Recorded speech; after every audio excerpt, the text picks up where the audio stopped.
बिल्कुल भी लंबा नहीं बोलने वाली। मैंने अपने कागज़ भी साइड पर रख दिए हैं और मैं सिर्फ एक बात बोलूँगी जो एज लॉयर मैं रोज़ कोर्ट में देखती हूँ और जो यहाँ मुझे लगा एक दर्द, एक टीस है जो भी भाई साहब ने भी अपनी बात कही उसमें।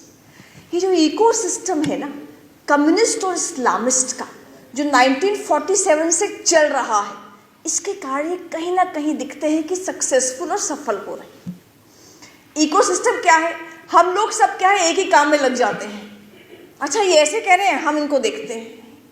ये लोग जो काम करते हैं ना, क्योंकि मैं तो जेएनयू की वकील भी हूँ तो अपने भाई बहनों से ज़्यादा तो इनके साथ ही रोज़ रहती हूँ सुबह से शाम तक। कल कोर्ट में भी इनके सामने ही खड़ी रहूँगी क्योंकि रोज़ केस करते हैं और रोज़ मैं सामने जेएनयू की ओर से होती हूँ। ये लोग क्या करते हैं मैं बताती हूँ बहुत शॉर्ट में कि अगर आज हमने एज जेएनयू इंस्टीट्यूशन एक लॉ निकाला है कि हम जेएनयू में कंपल्सरी अटेंडेंस करेंगे। क्यों?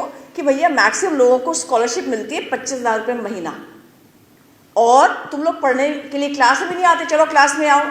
हमने अगर आज रूल निकाला कि आपको कंपल्सरी अटेंडेंस है, आज आना है, तो रात को ही जो स्टूडेंट्स यूनियन है उनका प्रोटेस्ट लेटर आ जाएगा। हम प्रोटेस्ट पे जा रहे हैं। रात होते होते और रात को 8 बजे के आसपास टीचर्स कूद जाएंगी। अच्छा स्टूडेंट्स यूनियन ने प्रोटेस्ट किया है, हम एज स्टूडेंट्स टीचर्स यूनियन हम इनको सपोर्ट कर रहे हैं। रातों रात इनकी पिटीशन बन जाती है, पूरा केस बन जाता है, लगभग 50, 60, 70, 100 पेजेस का पूरा केस बन के सुबह जो लोग हादिया केस में खड़े होते हैं, जो लोग ये ट्रिपल तलाक में खड़े होते हैं, मैं नाम नहीं लूंगी, आप सब समझदार हैं, वो लॉयर साहब खड़े हो जाते हैं। लॉर्डशिप्स इट्स अर्जेंट, आज ही सुना जाए ये केस। अर्जेंसी मेंशन करके सेम डे लंच से पहले केस लगवा लेते हैं। सेम डे, बाकी के केस लगते हैं 3 दिन में, इनका लगता है सेम डे।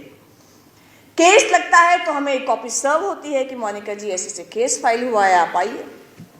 1 बजे के आसपास केस लगा, हम लोग कोर्ट में गए, सामने जज साहब हैं, वहाँ वकील साहब खड़े हैं, यहाँ हम खड़े हैं, वो आर्ग्यूमेंट करना शुरू करते हैं। हम कहते हैं भाई कॉपी आपने अभी दी है, आप अब कम से कम 2 दिन दीजिए, हम इंस्ट्रक्शंस लेकर आएंगे।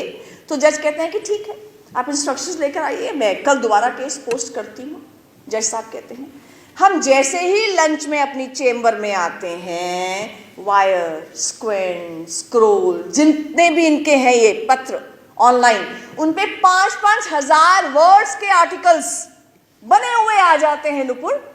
और क्या आ जाते हैं? उनके वकील साहब ने ये बोला, उनकी पिटीशन ये रही, जेएनयू तो बेचारा कुछ बोल ही नहीं पाया। ऐसा ही 4 दिन पहले अगर आपने न्यूज़ देखी हो, जज ने ऑर्डर कुछ और दिया है और रिपोर्टिंग कुछ और हुई है उसकी। तो ये जो आर्टिकल्स आते हैं ना, इन आर्टिकल को जो वायर में आएंगे, बाकी जगह आएंगे, लंच टाइम में आ जाएंगे, कब लिखे हैं गॉड नोज। इन्हीं आर्टिकल को 3 बजे 4 बजे के आसपास इनकी ट्विटर आर्मी आ जाती है। अब देखिए कितनी आर्मीज एक के बाद हर कोई अपना अपना काम कर रहा है, कोई किसी के स्फीयर में नहीं आ रहा, इनकी ट्विटर आर्मी आ जाती है। ट्विटर आर्मी उस आर्टिकल को ट्रेंड करना शुरू कर देती है। वो वहाँ से वो को मियाँ खलीफा कौन कभी स्कूल नहीं गई होंगी, मुझे नहीं पता गई हैं कि नहीं गई हैं, वो उसके ऊपर रीट्वीट करने शुरू कर देती हैं and it becomes an international news. छोटी से छोटी घटना है लेकिन बैटन रेस है। एक इनका स्टूडेंट्स यूनियन है, एक इनका टीचर्स यूनियन है, एक इनके ड्राफ्टिंग एडवोकेट्स है, वो बैटन पकड़ाते हैं आर्ग्यूइंग एडवोकेट्स को, वो पकड़ाते हैं ट्विटर आर्मी को, वो पकड़ाते हैं और आर्टिकल्स लिखने वालों को, वो आगे बैटन पकड़ाती है सेलिब्रिटीज को, इंडिया की Swara Bhaskar etcetera etcetera etcetera, वो पकड़ाती हैं आगे Rihanna, Mia Khalifa etcetera etcetera, और ultimately it becomes international news. हर कोई अपने अपने स्फीयर का काम कर रहा है। स्लीपर सेल्स होते हैं, स्लीपर सेल्स टेररिस्ट के बारे में आपने सुना होगा, ऐसे ही स्लीपर सेल्स काम करते हैं। ऐसी कोई न्यूज़ नहीं है तो चुपचाप बैठकर जो लॉयर है वो अपना ड्राफ्टिंग करता रहेगा, दूसरा लॉयर है वो आर्ग्यूमेंट करता रहेगा, स्टूडेंट्स यूनियन अपना काम करते रहेंगी। लेकिन जैसे ही ऐसे मुद्दे आते हैं ये सब के सब एक हो जाते हैं। दिखते हैं कि ये 10 से 15 अलग अलग ग्रुप्स हैं पर सब के सब एक हो जाते हैं। ये सब एक ही काम नहीं करते, सब आर्टिकल नहीं लिख रहे, सब टीवी पे नहीं आ रहे, सब ट्वीट नहीं कर रहे, सब सेलिब्रिटीज नहीं है, सब ड्राफ्ट नहीं कर रहे हैं, अपने अपने स्फीयर में 10 साल 20 साल 30 साल 40 साल काम करते रहते हैं। इसलिए मेरा मानना है, जितना मैं इनको देखती हूँ और समझती हूँ, कि हमारे जिम्मे जो काम आया है हम उसको अच्छा कर लें। ऑफ इंडिया में नुपुर के जिम्मे आया है कि नुपुर अच्छे अच्छे आर्टिकल्स, आप ऑफ इंडिया के आर्टिकल्स देखिए दिल्ली दंगों पर, आई थिंक वाइडेस्ट कवरेज, सबसे अच्छी कवरेज ऑफ इंडिया की, और नुपुर का मैं एक आर्टिकल मिस नहीं करती हूँ। आप देखिए, वो लिख रही है, वो 24 घंटे लिख रही है, उसको खाना नहीं मिलेगा चलेगा, वो लिखेगी, और आपने इसको लिखने से 4 दिन छोड़ दिया, ये बेचारी मर जाएगी। इसका खाना पीना लिखना है। इतने पैशन से हमें अपना अपना काम करना पड़ेगा। कपिल जी अपने काम में लगे हैं, वो अपने काम में लगे हैं ना, उनको टीवी पे आने की जरूरत नहीं है, उनको ट्विटर पे आने की जरूरत नहीं है। कपिल जी आप तो पोर्ट संभाल लो, जिसको जो काम मिला है वो ईश्वर प्रदत्त है, उस काम को संभाल लो। और पिछले 7 साल से जो नुपुर ने कहा, बिलीव मी, फर्क आया है। फर्क कैसे आया है? If I can say so on record, कि पहले हम जब 7-8 साल पहले कोर्ट में खड़े होते थे और सामने से XYZ लॉयर्स आते थे, हादिया के लॉयर्स, यू नो, रोहिंग्यास के जो खड़े होते हैं वो लॉयर्स आते थे, जजेस भी, यस मिस्टर व्हाट, मतलब हम तुम्हारी क्या मदद कर सकते हैं, कैसे कर सकते हैं, थोड़ा सा एक रहता था। क्योंकि जो अपॉइंटमेंट्स होती हैं ना, वो ऐसे ही लोगों के हाथ में अब तक थी। जब से न्यूट्रल लोग आ रहे हैं, जब से ऐसे लोग आ रहे हैं जो देश के बारे में सोचते हैं, सिस्टम्स में भी न्यूट्रल लोग आ रहे हैं, फर्क पड़ा है। मुझे ध्यान है, राम जन्मभूमि केस से पहले वहां आकर वकील साहब ने कहा था, जो उसके सुन्नी वक्फ बोर्ड के वकील थे, लॉर्डशिप्स में have this matter after elections. जज साहब ने कहा, इलेक्शन के बाद इसे पॉलिटिकल पार्टी कौन सी है? रामलला पॉलिटिकल पार्टी है क्या, या सुन्नी वक्फ बोर्ड पॉलिटिकल पार्टी है, या निर्मोही अखाड़ा पॉलिटिकल पार्टी है? Why after elections? उनको लग रहा था कि शायद इलेक्शन के बाद वापस कांग्रेस पार्टी आ जाएगी, फिर राम जन्मभूमि का मुद्दा ठंडे बस्ते में चला जाएगा, 10 साल के लिए चला जाएगा। तो इसीलिए अब शुक्र है ऐसी पार्टी है जो देश के बारे में सोचती है, नेशन फर्स्ट के बारे में सोचती है। वरना यहाँ तो किताब छापनी ही एवरेस्ट चढ़ने बराबर हो जाता है। हमने क्या किया था, किताब ही तो छापी थी, ब्लूम्सबरी ने भी किताब छाप दी, पर सडनली ये पूरा इकोसिस्टम एक्टिव हो गया, इंटरनेशनल लेवल तक एक्टिव हो गया। अरे ऐसी किताब कैसे आ सकती है जो कहती है कि हिंदू मरे, जो कह सकती है एविडेंस के साथ कि मुस्लिम्स ने मारा? ऐसी किताब कैसे आ सकती है? हमने कहा आप डिबेट कर लो, डिस्कस कर लो, हम उन घरों में आपको लेके चलते हैं, उन विक्टिम्स के नाम बताते हैं, कौन कौन मरा और कैसे कैसे मरा। लेकिन सुनने को तैयार नहीं, क्योंकि इस्लामिस्ट और माओइस्ट फोर्सेस जिस दुनिया से आती हैं, वहां डेमोक्रेसी नहीं है। किसी भी अरब कंट्री में डेमोक्रेसी नहीं है, किसी भी माओइस्ट कंट्री में डेमोक्रेसी, चाइना में देख लो, नहीं है। तो इनको तो पता ही नहीं बेचारों को डेमोक्रेसी होता क्या है। इसलिए 2020 में जब ये CA के विरोध में प्रोटेस्ट कर रहे थे, इन्होंने अपने सामने 2 चीजें रख ली थी, डेमोक्रेसी और कॉन्स्टिट्यूशन ऑफ इंडिया। यानी हमें अभिव्यक्ति की स्वतंत्रता है, हमें राइट टू प्रोटेस्ट है, एनीवेयर एंड एवरीवेयर। सड़कें जाम करेंगे, शाहीन बाग जाम करेंगे। तो तिरंगे को हाथ में रखकर, डेमोक्रेसी का नाम लेकर और अभिव्यक्ति की स्वतंत्रता का नाम लेकर ये प्रोटेस्ट करते रहे। प्रोटेस्ट करते करते पहले यूनिवर्सिटी से शुरू हो गए, फिर औरतों को सामने किया, फिर उनको रेडिकलाइज किया शाहीन बाग में, अल्टीमेटली जाफराबाद में जाकर जाम कर दिया और पत्थरबाजी शुरू कर दी, राइट्स शुरू कर दिए। अमित शर्मा था ना, उसका इंटरव्यू लेने गए थे उनकी वाइफ का, वो बेचारी उसकी वाइफ, आप उनसे मिले, इतनी यंग उनकी वाइफ है और हस्बैंड जिंदगी और मौत से जूझ रहा है। उसका एक ही जुर्म था कि जो औरतें धरने पे जाफराबाद में बैठी हुई थी उनके पास गया था कि शायद मीडिएशन हो जाए, शायद सुलह हो जाए। बुरके में से तलवार निकालकर यहाँ उसके अटैक किया गया, शुक्र है हेलमेट था। ऐसी ऐसी घटनाएं, रतन लाल को पत्थर मार दिए, गोली मार दी, किस किस का नाम आप लोगे? विनोद कुमार कश्यप का नाम लोगे, अल्लाह अकबर कह के भीड़ आई और मार दिया, मोनू बच गया। दिनेश कुमार खटीक का नाम लोगे, दूध लेने बच्चों के लिए गया था, उसकी वाइफ, 2 बच्चे, 3 बच्चे हैं शायद, ऐसे गोदी में बैठे हुए, तो लगा कि कैसे, क्या, जैसे कहा नुपुर ने, याद हो गए हैं इनके नाम और इनको भूलना नहीं है।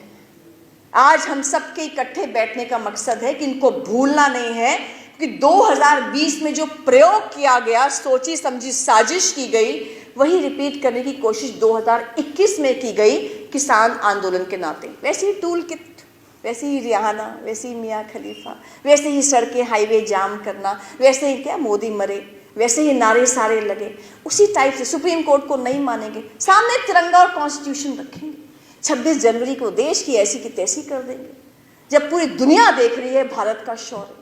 वही चीज अब 2022 में हिजाब प्रोटेस्ट में ला रहे हैं। मैं तो रोज हिजाब में जो कर्नाटका हाई कोर्ट की हियरिंग है, मैं रोज देखती हूँ, every day, every line of it में देखती हूँ उसको। 2:30 बजे कर्नाटका हाई कोर्ट की हियरिंग शुरू होती है, लगभग 4, 4:30, कहीं 5 तक भी जाती है, 5 बजे तक जाती है एवरी डे। वहां पर होड़ लगी हुई है। होड़ क्या लगी हुई है? सीनियर एडवोकेट्स की हजार पेज की पिटिशंस रातों रात कपिल जी तैयार हो जाती हैं, जजमेंट्स रातों रात तैयार हो जाती हैं, दे दी जाती हैं जजेस को। होड़ लगी है सीनियर एडवोकेट्स की, पहले मैं। और किस लिए खड़े हैं वो? लड़कियों को हिजाब में रखो, इसलिए खड़े। वो इसलिए नहीं खड़े हैं कि जो मुस्लिम महिला है उसको बुर्के से आज़ादी दिलवाए, 4 शादियों से आज़ादी दिलवाएं, उसको हलाला से आज़ादी दिलवाएं, उसको तलाक 3 महीने में कह दिया जाता है और तलाक कर दिया जाता है, उससे आज़ादी दिलवाए। नहीं, वो खड़े हैं बुर्के में रहने दो, बुर्का ना उठाओ, इसलिए खड़े।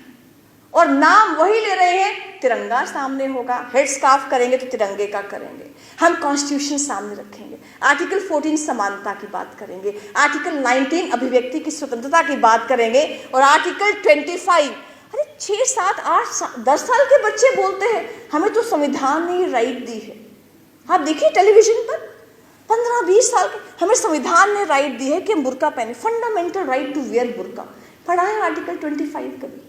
सबसे इंफीरियर राइट है। वो कहती है कि subject to public order, health and morality and subject to all other rights, you have right to freedom of religion.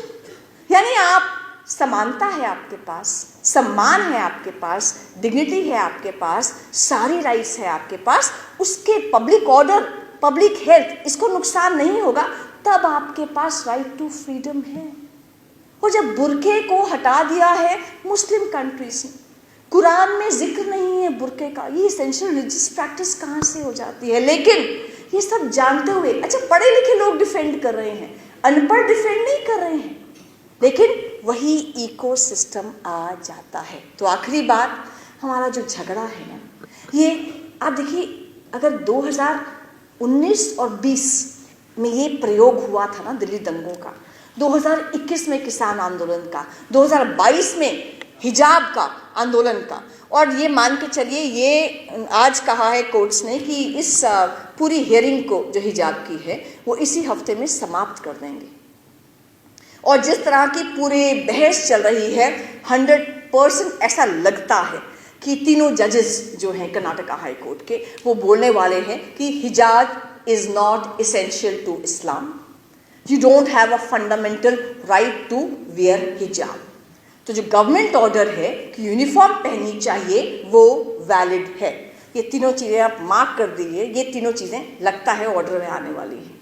तो कोर्ट का रास्ता जब बंद होगा ना, तो फिर सड़क का रास्ता खुल जाता है। हाथ में तिरंगा लेकर, तिरंगे का कपड़ा कहाँ जाता है, वो डंडा ही हाथ में रह जाता है। तो इसलिए हमें ध्यान रखना है, ये संयोग नहीं है, ये प्रयोग है, सोची समझी साजिश है, कभी आदमी औरत के नाम पर, कभी दलित ब्राह्मण के नाम पर, कभी हिंदू मुस्लिम के नाम पर। सोनाल जी ने कहा था ना, फॉल्ट लाइंस, दरारें हैं ना, उनको खाइयों में कन्वर्ट करना है। इस भारत देश को तोड़ने की साजिश है, क्योंकि जो 9 फरवरी 2016 को नारे लगे थे ना, भारत तेरे टुकड़े होंगे इंशाअल्लाह, भारत की बर्बादी तक जंग रहेगी, केवल नारे नहीं थे, वो मानते हैं इस चीज को, भारत तेरे टुकड़े होंगे ये मानते हैं, भारत की बर्बादी तक जंग रहेगी ये मानते हैं। और हमने अपनी जो किताब है Delhi rights the untold story, पहले 3 चैप्टर्स में यही कहा है। हमने कहा है माओइस्ट के डॉक्यूमेंट्स देखिए, ये लिखते हैं, चौड़े में लिखते हैं, छुपा के नहीं। वो लिखते हैं कि हम क्या कर रहे हैं। वो लिखते हैं, माओइस्ट ताकतें, कि हमारा दुश्मन कौन है। दुश्मन है हिंदुत्व और भारत।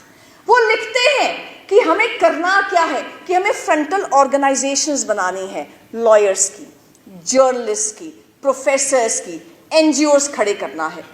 मेथड क्या होगा, काम करेंगे कैसे? झुकी झोंपड़ी में काम कीजिए, औरतों में काम कीजिए, माइनॉरिटीज़ में, क्रिश्चियंस में, मुस्लिम्स में काम कीजिए, ट्राइबल्स में काम कीजिए। उसके बाद करें क्या, चुपचाप उनके अच्छे अच्छे मुद्दे उठाते रहो, और जैसे कभी ऐसा मुद्दा आ जाए उनको